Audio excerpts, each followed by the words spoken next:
Hi guys, TotallyDubbed here, and today I'm doing a video review on the Rockjaw Audio T5 Ultra Connect.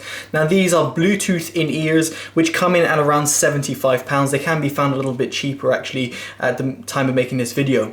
Now in this video I'll be comparing them mainly to the SoundMagic E11 BT, which cost around the same price, and more so other of its alternatives, including the Alfa Genus V2, which are the wired alternatives that Rockjaw were, I would say, famous for, but actually really well known for, and one I would actually actively recommend for around a £50 price tag if you want wired earphones. So now, before I get into it, I do want to say that you should check down in links in the description below. You'll see all the buy links for this product. You'll see all the other products as well that I'm going to mention, and more so alternatives that you might want to consider, with a little sort of like parentheses and saying why you should consider them or why these are alternatives. So do bear that in mind, because that's usually quite often useful, and a lot of people ask me in comments, generally speaking. Now in the box, what you'll find is a set of silicone tips, which is nice to see, a soft carrying pouch, which again is fantastic to see. A lot of earphones now don't come with soft carrying pouches, even though you're going to put them in your pocket, so I do like that Rockjaw have included that. Even though it might seem very basic, it's actually really nice to see. You've got a micro USB to USB cable for charging. As you can see, I haven't used it because I've got many micro USB cables. And what I really like over here is the fact that they've teamed up with Comply and included the T500 tips. Now the T500 tips don't even just come in one size, because normally manufacturers would include one set of tips, so there'll be medium tips and that's it. In this case you've got medium tips, which one of them is on there and the other one is there, and then you've got medium, small and large also included. As you can see, I haven't used them because that's not my size, but it's really nice to see this coming from a manufacturer. It's not often you would see that. Kind of brings back the days of the monster turbines, which had like a huge selection of tips included. Now one thing I haven't included and I haven't mentioned yet is actually these tuning filters, which I'll get into in just a bit after we talk a little bit more about the build quality of the earphones. So as you might see, that this has a non-neckband design, and in terms of neckband that looks like that. It has a non-neckband design, it's just a simple cable. Now to me, I much prefer this type of design. However, Rockjaw haven't really done a fantastic job here with these massive plastic parts which kind of stick out on either side of the neck. So what I found is that when this was around the neck, and yes, you do have a little cable management thing to like shorten down the cable, these things kind of stuck up like so, which meant that it looked ugly, but aside of looks, it just didn't feel really practical. If I went on a run, these were kind of like jumping up and down, and then if I wanted to wear these over the ear, well, I simply couldn't, because this was too far close to my ears. So it just wasn't a great implementation. I just think these are just too big. Either go to the neckband design where you don't have this type of thing, or have a different implementation, and other manufacturers have done that. So it would have been nice to see Rockjaw actually come up with something a little bit nicer, because the rest of the earphone, actually the housing itself, is fantastic, and I'll get into that in a bit. Now the control pod over here has a microphone, which recording quality is acceptable and nothing groundbreaking. Then you've got a 3-button remote, which, you know, standard controls: volume up and down, play, pause, answer, receive calls.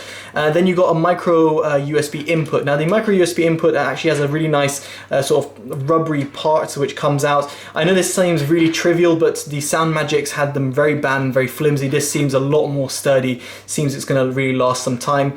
The reason that it's kind of like quite bulky is because this has an IPX5 rating. In other words, it will survive quite a lot of rain being thrown at it, and also all your sweat. If you're going to be sweating that much, I'll be worried, but nevertheless, in case you are, then you can use this. And as I said before, these are worn straight down rather than over the ear, simply because of the design of this.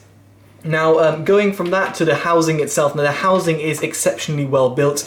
It's got a all metal design. It looks nice from afar, feels nice in the ear, does kind of get cold so I can imagine in winter times, or when it gets cold in the UK, it does get a little bit chilly in the ear, but then it'll quickly warm up when you put them in the ear. Now the filters are something that Rockjaw included in the Alfa Genus V2, and you see this with other manufacturers as well, but what really impressed with the Alfa Genus V2 is the fact it was £50 earphones with customized filters which can adjust the sound. Now I really like the fact that this is still implemented, and better still, it's better implemented with these T5s, simply because the clamping, also the the rubber part over here, I know I'm being very technical, is essentially holds the filter a little bit better, because even my fiance, who had the Rockjaw, the Alfa Genus V2s, she found that sometimes the filter would come undone on their own, and that's not the case. Now, the reason I'm bringing back the case is simply because if you are curious about the filters, you can actually read more about it within the box itself. This is almost the first thing you're presented with, and of course you're going to see it on the website. Thing which I did find a bit funny is the fact that it says silver tuning filter, and yet it's kind of black, so it's quite hard to differentiate. Now, what I actually found with these, and I'm just going to leave this open over here, is that the colors were a little bit hard to see. So the gold tuning filter, which is the one that's on it right now, is the neutral filter. So it's the one I actually used for testing in terms of audio quality. Then you got the silver tuning filter, which is made for increased bass response, and very much so it does that. But the color difference between the two is almost impossible to see. I mean, you can see the difference, but it does take a little while. You don't quickly, instantly realize this is gold. I would say it's more like rose gold / copper looking. So I would have liked a better distinction between the two filters, because people can get confused just between the two filters. So yes, the silver one does increase the bass, and then the black ones do increase the treble response. Makes it a bit too bright in my opinion, even with comply tips kind of like softening that blow at the top end, but the black tips were just not for me. What I found is the reference or the neutral filters were the best out of the bunch, and it was the same case with the Alfa Genus V2. I did prefer the neutral filter, or the more reference filter. So other than build quality and design, comfort as well, no problems whatsoever, other than that sort of bulky part that I mentioned before. Comply tips increase isolation, which is fantastic. It does also change the sound signature a little bit, so do bear that in mind. It will make bassier type of sound, so it'll make it sound a little bit more warmer, and it'll also soften up the highs. So do bear that in mind if you do like using comply foams. It's known that that's what they do, and it's very much the same case over here. And in terms of battery life and in terms of connectivity, these work over Bluetooth, as you might expect from a wireless device. These have aptX and AAC codec, which is fantastic to see, especially at this price range. You don't often see earphones that support those two codecs. And better still, in terms of battery life, it's got a quoted battery life of 11 hours, which is double checking. It has 11 hours quoted battery life. I had no problems using them for about just under a week on my daily commutes without having to charge them. So your mileage may vary depending on how much you interact with them and what have you. So and what volume you play them at. So just bear that in mind, that it's got decent battery life. So now the most important part, let's talk about the sound quality. Now what I found with these pretty much instantaneously when I put them on, and after time giving them enough burn-in, I did find that these were quite bassy. Now be it with the comply tips or not, and as I said, with the reference filters is what I'm talking about over here, not with the bass filters, I did find these were quite bassy, and in some respect almost too bassy. The Alfa Genus V2 were known to have this like bassy, warm sort of sound, but then this kind of not takes it to another level. It just really does add a bit too much bass for my liking. Comparing it to the SoundMagic E11 BT, I found the E11 BT was a lot more controlled in the mid-bass tones, whilst the Alfa Genus, the T5 Ultra Connect, I'm losing my wording over here, I just sounded a little bit uncontrolled in the mid-bass. So let's take you through the frequencies, start from the sub-bass tones. The sub-bass tones were actually really present, and you could really hear a lot of rumble.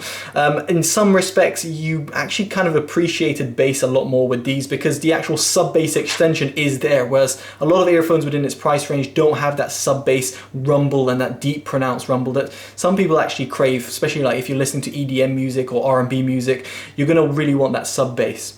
But then the mid-bass tones, what I found is that it was a little bit too much. It was a bit too much in your face, way too forward. It had a massive peak in that region, and it just took away from the lower mids, which were really recessed, really pushed back, which meant this was really bassy, and it was just like a bass head type of earphone. And in all respect, if you do love bass, then you won't go wrong with these, especially at this price range. But in more of a neutral point of view, and for someone who likes bass but doesn't really want bass all the time, I just struggled to listen to these for a long time because of that mid-bass response. As I said, the mids were kind of recessed. I'll say kind of, they were recessed in the lower mids. The upper mids shined up a little bit better, but overall it was dipped. And then the highs did give you that sparkle, that sort of energy that you like from sort of earphones in this class range. Soundstage was decent as well, decent instrument separation, but then beaten by its competitors such as the OnePlus and the SoundMagic E11 BTs. So overall, the sound presentation of these earphones were very much bassy. Not to say it's a bad thing, but it wasn't quite my flavor and not something that I would really want to be listening to day in, day out, especially in all types of different music, such as if I'm listening to some Santana versus some Chris Brown. So there we go, guys. That's my honest opinion. Do check in the links in the description below for all those suggestions, and make sure if you like, comment, subscribe, always helps the channel grow. Right, guys, take care and bye-bye.